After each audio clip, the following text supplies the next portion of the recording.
마리아 이름을 땄나요? 어신 예배를 드릴 때 가끔 그런 것 때문에 고민이 되는 경우가 있습니다. 특별히 남전도회 가운데는 야고보가 참 많아요. 그리고 또 여전도회 가운데는 마리아, 마르다는 한 사람뿐이죠. 그러니까 바로 그 사람 마르다일 뿐인데, 마리아는 과연 성경에 나오는 여러 마리아 가운데 어떤 마리아 이름을 땄을까? 오늘 기도하신 앙금선 집사님의 생각대로라면 마르다의 동생 마리아거든요. 그런데 꼭 그럴까? 또 뭐 다를 수도 있죠. 뭐 그거는 별로 중요하지 않다고 생각해요. 오늘 본문에만 봐도 두 사람의 마리아가 나옵니다. 1절 보시면 안식일이 지남에 막달라 마리아와 하는 그 막달라 마리아가 나오고 있고요. 또 계속해서 안식일이 지남에 막달라 마리아와 야고보의 어머니 마리아와, 막달라 마리아도 있고 또 야고보의 어머니 마리아도 나오는 것을 보게 돼요. 여기서 또 야고보는 또 누굴까요? 야고보, 큰 야고보도 있고 작은 야고보도 있고 예수님의 형제 야고보도 있고, 그런데 여기는 분명히 뭐라고 얘기하고 있죠? 작은 야고보의 어머니를 이야기합니다. 큰 야고보는 여러분이 알고 있는 요한의 형제 야고보. 성경에 보면 요한과 야고보를 이야기할 때 야고보가 거의 앞에 나옵니다. 그래서 확실한 증거는 없지만 야고보가 요한의 형일 것이다. 그리고 형이기 때문에 야고보를 말할 때 큰 야고보라고 말하고요. 두 번째 야고보는 성경이 실제로 작은 야고보라고 표현하기도 하는, 예수님의 역시 제자였던 알페오의 아들 야고보를 말하는데, 오늘 여기 본문에서 말하는 야고보는 작은 야고보, 그리고 막달라 마리아와 더불어서 나오는 이 두 번째 마리아는 바로 작은 야고보의 어머니 마리아였다 하는 것을 보게 돼요. 또 이들뿐만 아니라 또 다른 마리아도 있는 것을 보게 돼요. 요한복음 19장 25절에 보면 예수의 십자가 곁에는 그 어머니와 이모와 글로바의 아내 마리아와 막달라 마리아가 섰는지라. 글로바의 아내 마리아. 근데 이 글로바는 전승에 따르면은 알페오와 동일인일 것이다. 그러니까 글로바의 아내는 누구의 아내가 돼요? 알페오의 아내가 되죠. 그러므로 그 마리아는 오늘 본문에 나오는 작은 야고보의 어머니 마리아일 것이다 라고 생각하면 될 것 같아요. 자, 그 정도에서 끝나면 좋은데 그렇지 않아요. 로마서 16장 6절에도 너희를 위하여 많이 수고한 마리아에게 문안하라. 예루살렘 교회 성도였던, 누군지 확실히 알 수 없지만 분명히 지금까지 생각한 그런 세 명의 마리아와는 다른 예루살렘 교회 성도였던 마리아가 또 나와요. 사도행전 12장 12절에도 깨닫고 마가라 하는 요한의 어머니 마리아의 집에 가니 여러 사람이 거기에 모여 기도하고 있더라. 마가의 다락방 잘 아시죠? 그 마가의 어머니, 요한이라고도 하는 마가의 어머니 마리아가 또 있었던 것을 보게 돼요. 네, 참 많죠. 그래서 그럼 이 마리아에 대해서 한 번씩 또 생각을 해보려고 하는데, 주로 저도 마르다의 동생 마리아에 대해서 많이 생각해 보았어요. 오늘은 그 가운데 누구? 제목 보세요. 제목. 저는 항상 답을 가르쳐 드리고 묻는다고 그랬어요. 오늘은 그 많은 마리아 가운데 누구? 막달라 마리아에 대해서 생각해 보려고 해요. 근데 참 다행스러운 것은 이 마리아 가운데 우리가 본받아서는 안 될 마리아가 한 사람도 없어요. 참 감사한 일이. 만약에 그런 마리아가 있다면 이 마리아라고 말할 때도 항상 조심해야 되고 깊이 생각해야 되는데, 이 성경에 나오는 모든 마리아는 다 참 한 사람 어머니 마리아가 빠졌네요. 예수님의 어머니 마리아가 또 빠졌네요. 하여튼 예수님의 어머니 마리아를 비롯해서 모든 마리아가 다 우리가 정말 배울 만한, 우리에게 좋은 교훈을 주는 마리아이기 때문에 어떤 마리아든지 상관이 없는데, 그 가운데서 특별히 막달라 마리아에 대해서 생각해 보려고 그래요.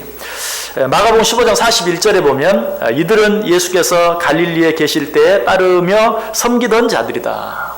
이 말은 무슨 말이냐면, 여기 오늘 본문에 지금 두 마리아가 나오는데 이 두 마리아 모두 예수님이 갈릴리에 계실 때부터, 예수님 초창기부터 예수님을 믿고 따르던 자들이었다. 언제까지 따랐습니까? 우리가 잘 아는 것처럼 예수님의 십자가 아래까지 이들은 있었잖아요. 참 귀한 자들이. 예수님이 처음 사역을 시작하는 그 갈릴리에서부터 예수님이 그의 공생애를 마치는 그 십자가 아래까지, 그 십자가 아래 예수님의 제자들은 있었어요? 없었어요? 없었어요. 요한 한 사람 빼고는 아무도 없었어요. 다 도망가 버렸어요. 그런데도 이 여인들은 변함없이 동일하게 그 자리에 있어서 참 충실한, 정말 충직한 그런 자들이었던 것을 오늘 우리가 보게 돼요. 자, 또 한 가지 성경 이들에 대해서 언급해주고 있는 것이 있는데, 그것은 예수님께 십자가에 달려 죽으신 후에 그 예수님을 장사할 때 그 예수님을 장사한 모든 일을 처음부터 끝까지 눈여겨보고 있었다라고 이야기. 역시 마가복음 15장 47절 보시면 때 막달라 마리아와 요새의 어머니 마리아가 예수 둔 곳을 보더라. 여기도 역시 두 마리아가 나오는데 이 두 마리아 어때요? 모두 그 예수님이 장사되는 모습을 아주 눈여겨서 보고 있는 그런 모습을 보게 돼요. 이것이 의미하는지 뭔 줄 아세요? 예수님께서 언제 돌아가셨습니까? 금요일에 돌아가셨어요. 금요일 오후 3시. 그래서 우리가 고난주간이 되는 고난주간 금요일을 성금요일, 예수님이 돌아가신 날, 그래서 그날을 특별히 더 우리가 거룩하게 보내는 것을 보게 되죠. 예수님이 이처럼 금요일 돌아가셨는데 성경에 나타난 시간으로 보면 우리 시간으로 금요일 오후 3시경에 운명하셨어요. 안식일은 언제부터 언제까지죠? 우리는 안식일은 토요일이다 그렇게 생각하는데 사실 정확하게 말하면 금요일 해 질 때부터 토요일 해 질 때까지가 안식일이. 어느 정도 뭐 해 뜨는 시간이 해 지는 시간이 좀 차이는 있지만 저녁 6시가 되면 보통 해가 지죠. 그래서 해가 지는 금요일 저녁 6시가 되면 안식일이 시작되는 것이. 근데 예수님이 운명한 시간은 금요일 오후 3시. 그런데 안식일이 되면 아무것도 못해요. 아무것도 하면 안 돼요. 예수님이 오후 3시에 운명하시고 십자가에서 그 시체를 내렸는데 그 예수님을 언제가 되기 전에 안식일이 시작되기 전에 금요일 저녁 6시 해 지기 전에 모든 장례식을 다 마쳐야 되는 거예요. 여러분 운명한 뒤에 3시간 동안에 모든 장례를 다 마치는 것이 쉬운 일입니까? 그렇지 않죠. 참 어려운 일이. 제대로 장례를 치른다는 것이 정말 어려워요. 그래서 예수님을 장례 지나는 그 내용이 오늘 보면 바로 앞에 있는 마가복음 15장 그리고 요한복음 19장에 잘 나타나 있는데 예수님을 어떻게 장례 치르게 되죠? 예수님이 운명하시고 그 십자가에서 내려졌을 때 누가 아리마테 요셉이라는 사람이 당돌하게 예수님의 시체를 달라라고 요청하죠. 그러자 참 어떤 일인지 빌라도가 예수님의 시체를 죽은지 확인하고 아리마테 요셉에게 내어줍니다. 그때 누가 오죠? 니고데모. 예수님을 밤중에 찾아왔었던 니고데모가 예수님의 바를 그런 향유들을 가지고 예수님을 찾아오는 그런 모습 봐요. 그래서 아리마테 요셉과 니고데모가 아리마테 요셉 자기가 죽으면 장사 지내려고 했던 자기 무덤에 예수님을 장사 지내는 세마포로 예수님을 잘 싸서 예수님을 장사 지내는 그런 모습을 보게 돼요. 이 모습을 누가? 오늘 본문에 나오는 여인들, 특별히 이 마리아들, 말이 좀 이상한데 이 두 마리아가 이 모습을 자세히 꼼꼼히 보고 있었다. 자, 이 모습을 보면서 그들의 마음이 어떠했을까요? 물론 정말 생각지도 않았던 아리마테 요셉이라는 사람이 불쑥 튀어나와서 예수님의 시체를 달라 하더니 자기가 장사 죽으면 쓰려고 사놓았던 그 무덤에 예수님을 장사 지내는 모습, 또 정말 예전에 예수님에 대해서 회의하고 그 말씀에 대해서도 회의를 가졌던 니고데모도 그동안 어디 있었는지 갑자기 나타나서 정말 예수님의 모에 바를 향품들을 가지고 와서 한 100근쯤이나 많은 것을 가지고 와서 정말 예수님의 몸에 바르고 스마포로 싸서 장사 지내는 모습을 보면서 감동할 수도 있었겠죠. 그러나 또 한 가지는 우리가 틀림없이 생각할 수 있는 것, 3시간 동안 시체를 내리고 그 몸을 닦고 거기에 향유를 바르고 스마포로 싸서 전혀 생각지도 않았던 아리마테 사람 요셉의 무덤에 장사 지내는 그런 과정, 3시간 동안 이 모든 일들이 진행되는 것을 보면서 아마 좀 석연치 않은, 저 부분은 조금 더 향유를 좀 더 발랐으면 좋을 텐데, 세마포를 좀 정성스럽게 더 잘 쌌으면 좋았을 텐데, 아니 그동안 비어 있었던 무덤이니까 좀 무덤을 한 번 더 청소라도 잘 하고 그리고 나서 예수님을 장사 지냈으면 좋았을 텐데 하는 그런 생각, 그런 마음이 틀림없이 있었을 거예요. 제가 언젠가도 장례를 치르면서 그런 모습을 본 적이 있어요. 좀 일찍 세상을 떠난 남편의 장례를 치르는 부인이 정말 너무너무 슬퍼서 하관 예배를 드리는데 관이 내려가는데 주체할 수 없이 울음을 터뜨리면서 통곡하면서 관이 거의 땅에 다 내려갔는데 그 관 밑에 돌멩이 하나가 박혀 있다고, 그거 좀 빼달라고. 이미 다 내려갔는데 그 일하는 사람들 얼마나 그런 거 싫어합니까? 뭐 이거 해달라 저거 해달라 다시 해달라 그러면 막 너무너무 싫어하고 막 짜증 내잖아요. 안 믿는 사람들은 그럴 때 어때? 돈 지어주지 않으면 안 해요. 그런데 막 거기서 기어이 다시 이미 내려간 그 관, 옛날에는 요즘처럼 관을 묻을 때 굉장히 땅을 깊이 팠어요. 요즘에는 뭐 그냥 거의 면 비슷하게 파는데 예전에는 정말 이 땅도 굉장히 깊숙이 파서 줄을 달아서 길게 하관하는 관을 내리는, 그런데 그걸 다시 기어이 올려달라는 거예요. 어떻게 성화가 있든지 다시 할 수 없이 관을 다 올리고 자기가 직접 내려가서 그 깊은 구덩이 속에 들어가서 그 돌멩이를 기어이 뽑아서 빼내고 그리고 나서 관을 내리는. 여러분, 이게 정말 사랑하는 사람이 이 세상을 떠나갔을 때 그럴 수 있죠. 충분히 이해가 되고 납득이 되죠. 오늘 이 여인들도 그런 마음들이 있었을 것이라는 것이, 저 부분은 조금만 더, 이것이 단순히 우리의 추측이 아니라는 것을 알게 되죠. 왜? 그들은 이 안식일이 끝나자마자 어떻게 했습니까? 1절 다시 보세요. 안식일이 지남에 막달라 마리아와 야고보의 어머니 마리아와 또 살로메가 가서 예수께 바르기 위하여 향품을 사다 두었다가, 장례식은 다 끝났어요. 그런데 이 안식일이 지나갔을 때 예수님을 무덤에 장사하고 이제 안식일이 지나간, 그러니까 금요일 저녁이죠.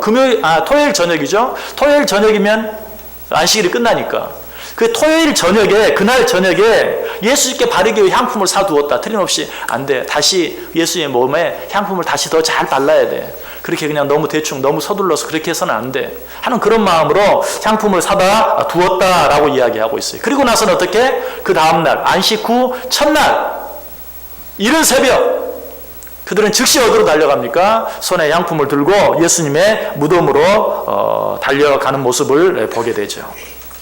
자, 여기서 우리가 한 가지 생각하고 넘어가야 될 것이 있어요. 그것은 무엇입니까? 이 여인들이 그 안식 후 첫날 새벽에 예수님의 무덤에 그처럼 불이 나게 달려간 이유가 무엇인가 하는 것이, 그것은 무엇 때문입니까?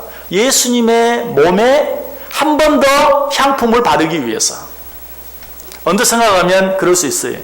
예수님이 부활하신다고 그랬는데 내일 새벽에 가면 부활하신 예수님을 볼 수 있을지 몰라. 부활하신 예수님을 만날 수 있을지 몰라. 빈 무덤을 볼 수 있을 줄 몰라 하는 그런 마음, 그런 믿음에서가 아니었어요. 그들은 그거는 꿈에도 생각을 못하고 있어요. 예수님은 죽어버렸어요. 돌아가셨어요. 너무나 슬펐어요.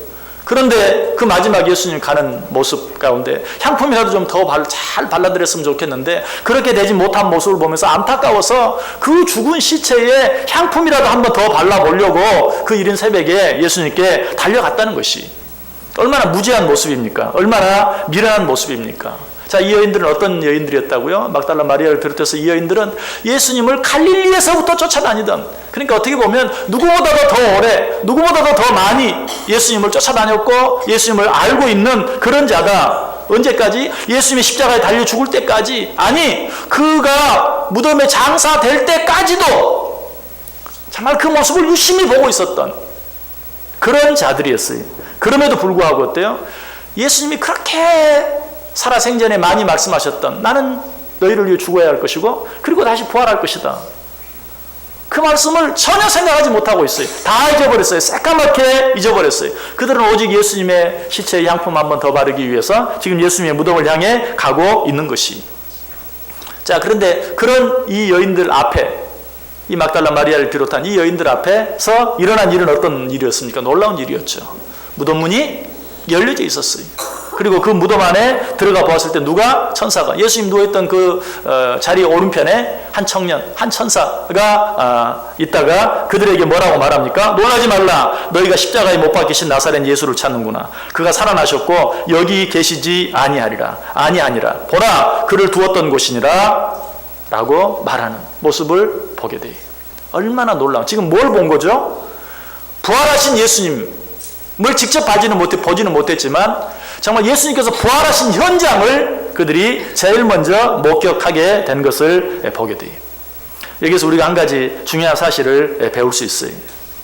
지금 예수님께서 부활하신 그 부활의 현장을 누가? 막달라 마리아를 비롯한 이 여인들이 가장 먼저 보게 되었는데, 예수 그리스도께서 부활하셨다는 소식을 천사들로부터 가장 먼저 전해 듣게 되는데 그 이유가 무엇인가? 그들에게 우리들보다 더 나은 부활의 소망이 있었습니까? 없었어요. 잊어버렸어요. 그들에게 우리보다 더 나은 어떤 믿음이 있었습니까? 없었어요.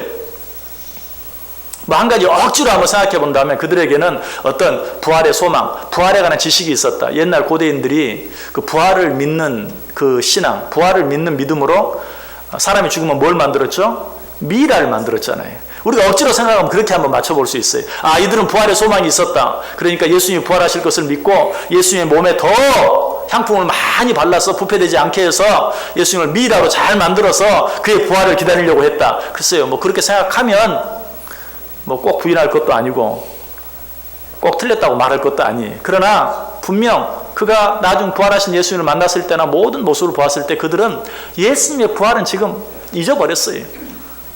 그 예수님의 죽음으로 인한 그 슬픔으로 인해서인지 무엇 때문인지 그들은 그 모든 것들은 완전히 잊어버리고 오직 예수님의 시체에 그저 향품을 더 바르겠다는 그런 생각밖에 없었어요.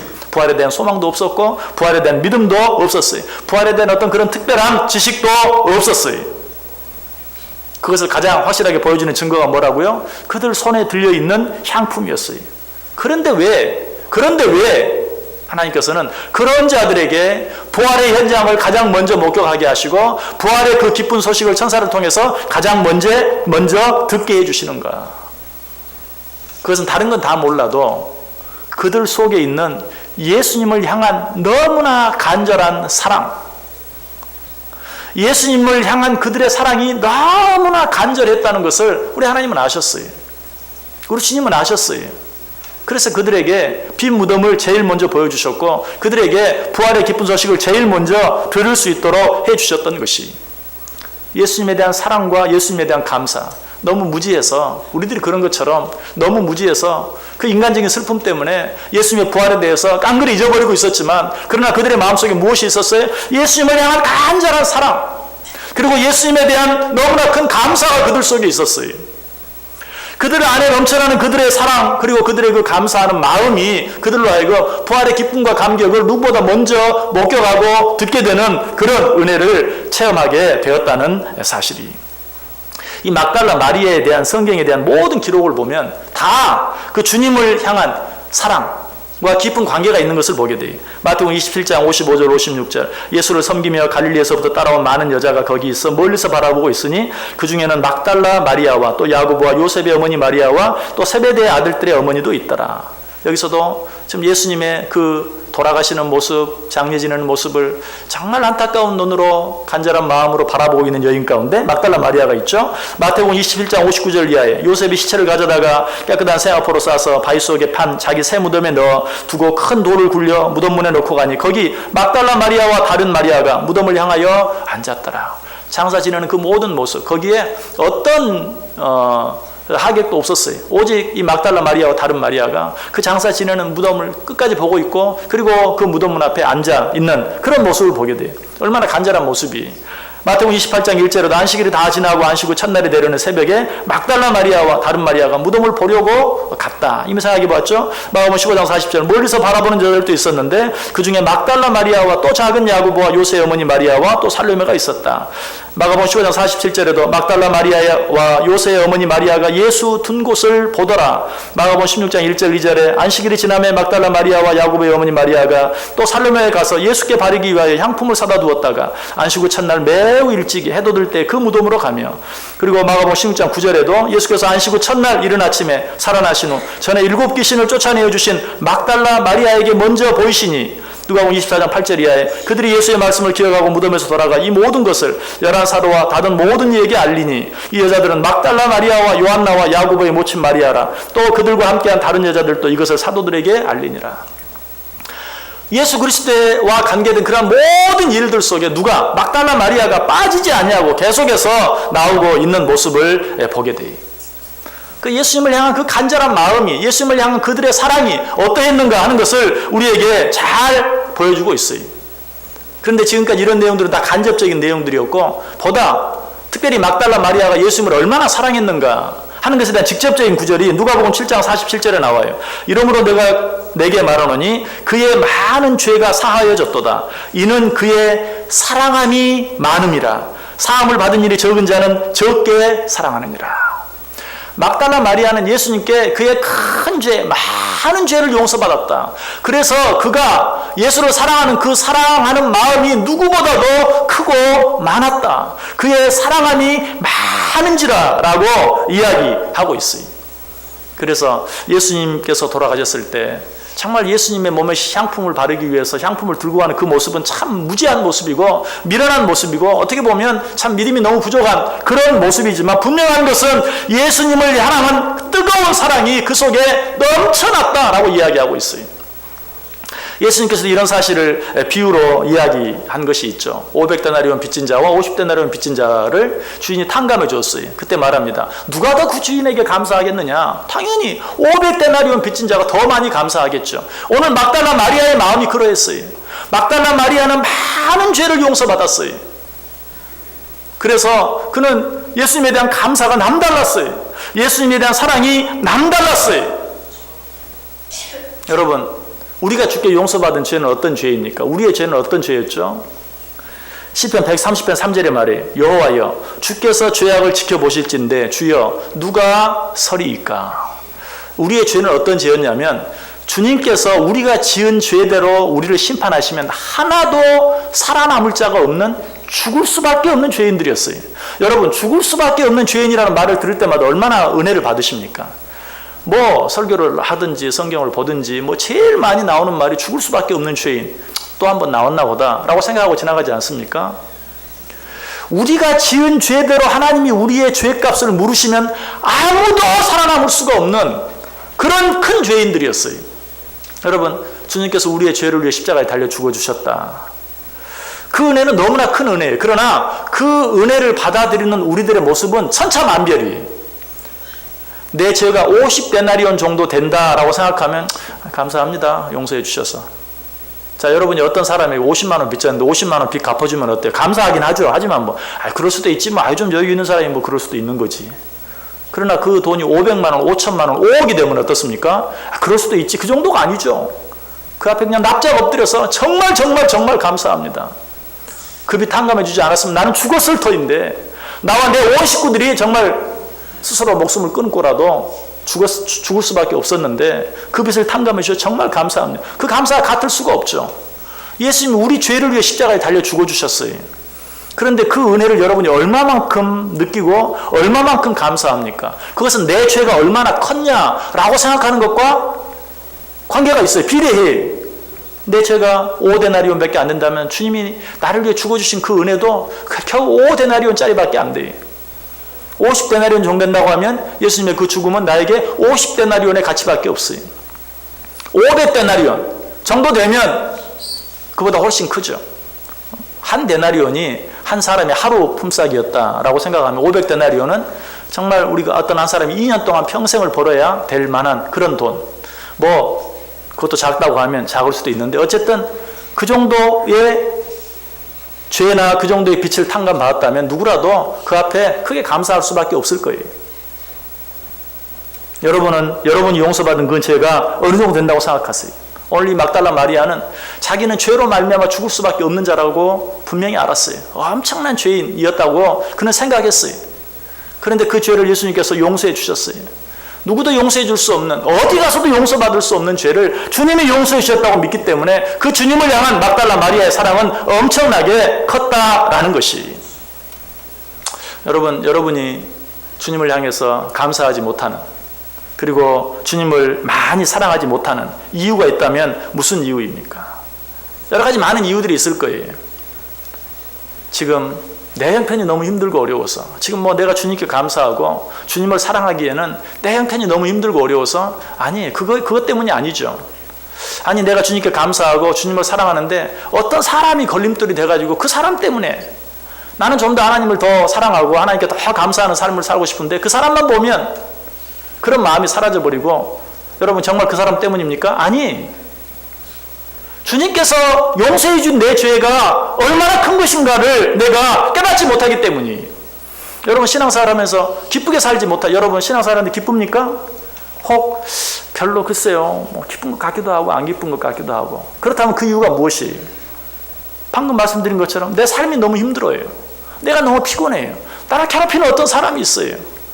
정말 그것 때문에 내가 신앙생활하는데 기쁨이 없습니까? 아니, 내 죄를 용서해 주신 그 주님의 사랑이, 은혜가 얼마나 큰가, 내 죄가 얼마나 컸던가, 내가 용서받은 죄가 얼마나 컸던가를 내가 잘 모르고 있기 때문에 그래요. 사람은 어떤 형편이 더 나아져서 꼭 더 나아진 만큼 기쁨을 누리며 살 수 있는 존재가 아니. 내가 더 잘 살게 되면 더 많이 행복해지는 그런 존재가 아니. 왜? 동물은 사는 게 편안하면 행복이에요. 배부르면 편안해요. 그야말로 우리들이 표현한 것처럼 배부르고 등 따시면 행복이에요. 뭐 한 가지 더 얘기한다면 동물들은 내가 남보다 더 강하다라는 것을 증명하면 그걸로 행복이에요. 그러나 사람은 그렇지 않아요. 내가 남보다 못할 때는 그 사람보다 더 나아지면 내가 정말 행복할 것 같아요. 내가 다른 사람보다 약할 때는 내가 저 사람보다 더 강해지기만 한다면 행복할 것 같아요. 그러나 그렇지 않아요. 여러분 지금 여러분이 생각한 계획한 목적을 다 이루지는 못했겠지만 지금까지 살아오면서 이만큼만 됐으면 하는 그 수준을 여러 번 반복해서 갱신하고 또 갱신하고 또 갱신해 보았겠지만 과연 그것이 여러분이 생각한 만큼 여러분을 더 행복하게 만들었습니까? 아니, 사는 것은 더 나아졌는데도 행복, 기쁨을 생각하면 그보다 못한 분들도 많이 있을 거예요. 왜 그렇죠? 인간은 그런 것들로 행복해질 수 있는 존재가 아니에요. 인간과 동물의 차이가 뭡니까? 여러 번 말씀을 드렸는데 우리 인간과 동물의 차이는 다른 게 아니에요. 인간은 영혼을 가진 존재라는 것이. 하나님께 천지를 창조한 과정을 보세요. 모든 것들을 만들었어요.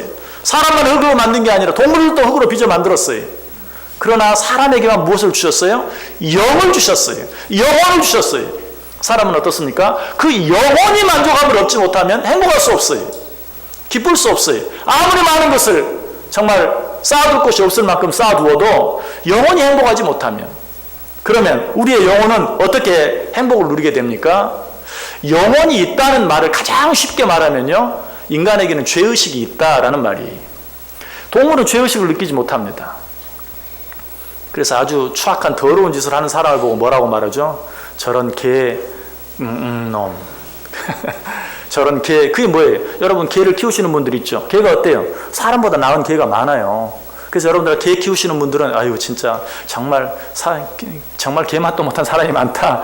개는 어때요? 주인을 알아보고 주인이 잘해주면 얼마나 좋아하고 반갑고, 어쩔 때는 정말 하루 종일 떼어놨다가도 그냥 주인이 오면 멀리서부터 발자국 소리를 듣고 그냥 난리를 얼마나 반갑게. 내가 그렇게 하루 세끼 밥을 해주면서 섬기는 남편도 내가 와도 본책 맞춰가는데 아니 평생을 키운 자식도 왔는데도 내다보지도 않고 그러는데 걔는 어때? 저 밑에서부터 발자국 소리만 들어도 얼마나 정말 걔가 충직합니까? 그런데 그래도 사람 가운데 못된 놈이 있으면 걔만 또 못한 놈이라고 말해. 그 말은 다른 말이 아니에요. 죄의식. 걔가 그렇게 사람을 따르고 사람을 사랑해도요, 걔는 죄의식이 없어요. 죄의식은 없어요. 죄의식을 느끼지 못해. 우리 인간이 영혼이 있다는 것은 바로 그것이. 죄의식을 느낀다, 느끼지 않는다. 그러면 그 영혼이 행복하기 위해서는 어떤가? 어떻게 해야 그 영혼이 행복해질 수 있는가? 우리 인간 가운데 죄 없는 사람은 한 사람도 없어요. 성경은 말해 의인은 없나니 하나도 없다고 말해. 우리 모두는 모태에서부터 죄 가운데 태어났다고 말해요. 그 인간이, 죄 없는 사람이 한 사람도 없는 그 인간들이 행복하기 위해서는 죄 용서함의 기쁨을 알아야 돼요. 죄 용서함 받음의 기쁨이 없이는 절대로 이 세상을 살면서 진정한 행복과 진정한 기쁨을 누리며 살 수 없는 것이. 그런데 누가 우리를 그 죄 가운데서 구원해 주셨어요? 예수 그리스도께서. 예수 그리스도께서 우리 죄를 용서하시기 위해서, 우리 죄를 사해 주시기 위해서 십자가에 달려 죽어 주셨어요. 그 예수 그리스도께서 나를 위해 죽어주심으로 말미암아 우리는 죄 용서함 받게 되고 죄 용서함 받은 기쁨을 비로소 누리며 살게 되었다는 사실이. 사도 바울도 자기 자신 안에 있는 죄를 보았을 때 정말 죽고 싶은 마음이었어요. 오라 나는 공고한 자로다. 누가 나를 이 사망의 몸에서 건져내랴. 정말 괴롭게 외쳤어요.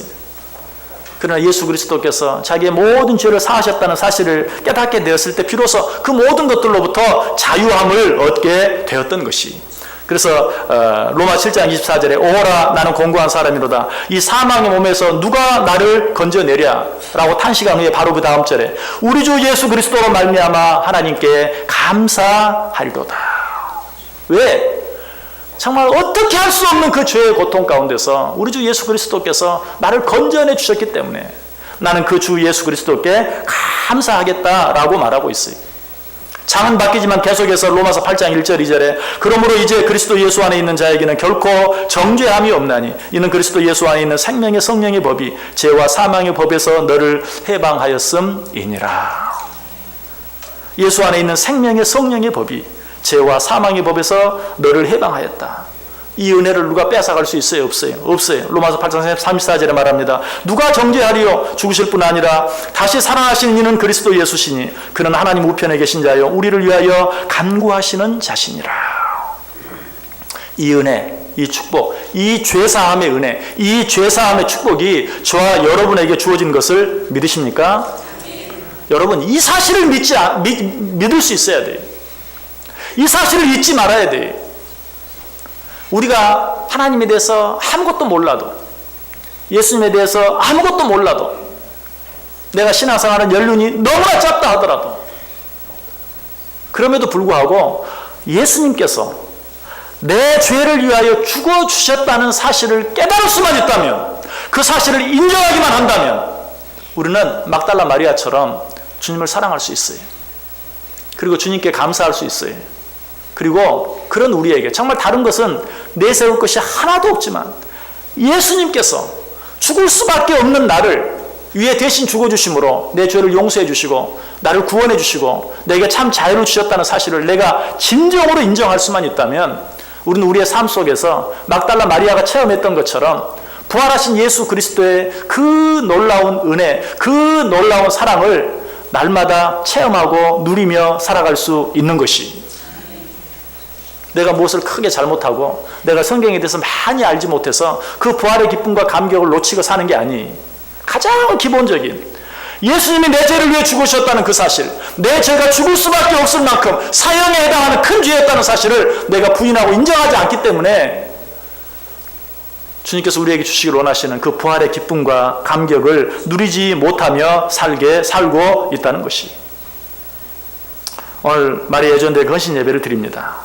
이 헌신 예배를 드리면서 틀림없이 어떻게 하면 우리 주님을 좀 더 기쁘시게 할 수 있을까 생각하는 마음, 오늘 말씀 속에서 어떻게 우리가 신앙생활해야 정말 주님께 더 헌신하는 삶을 살 수 있을까, 지극히 적은 것 하나라도 얻어보기를 원하는 마음으로 이 자리에 참여했을 줄 믿어요. 어렵게 생각하지 마세요. 복잡하게 생각하지 마세요. 내 죄는 사형에 해당하는 죽을 수밖에 없는 큰 죄였어요. 나로서는 도무지 갚을 수 없는, 사함 받을 수 없는, 이 세상 그 누구도 용서해 줄 수 없는 그런 죄였어요. 그런데 그 죄를 누가? 예수님께서 친히 자신의 목숨을 내어주심으로 나를 용서해 주셨어요.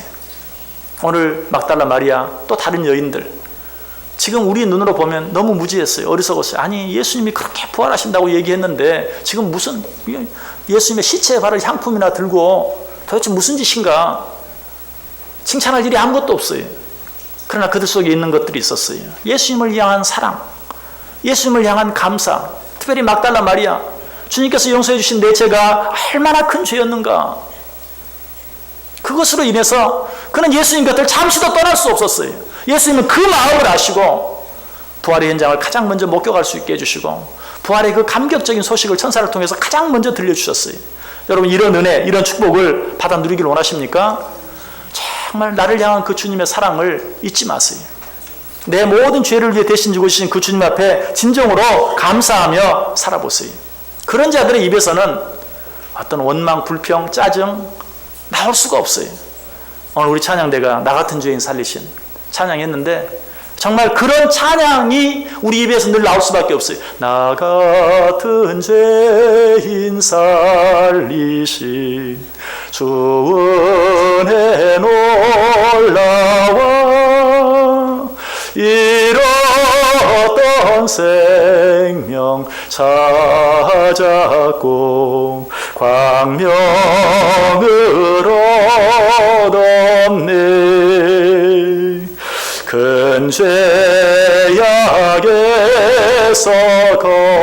건지신 주 은혜 고마워.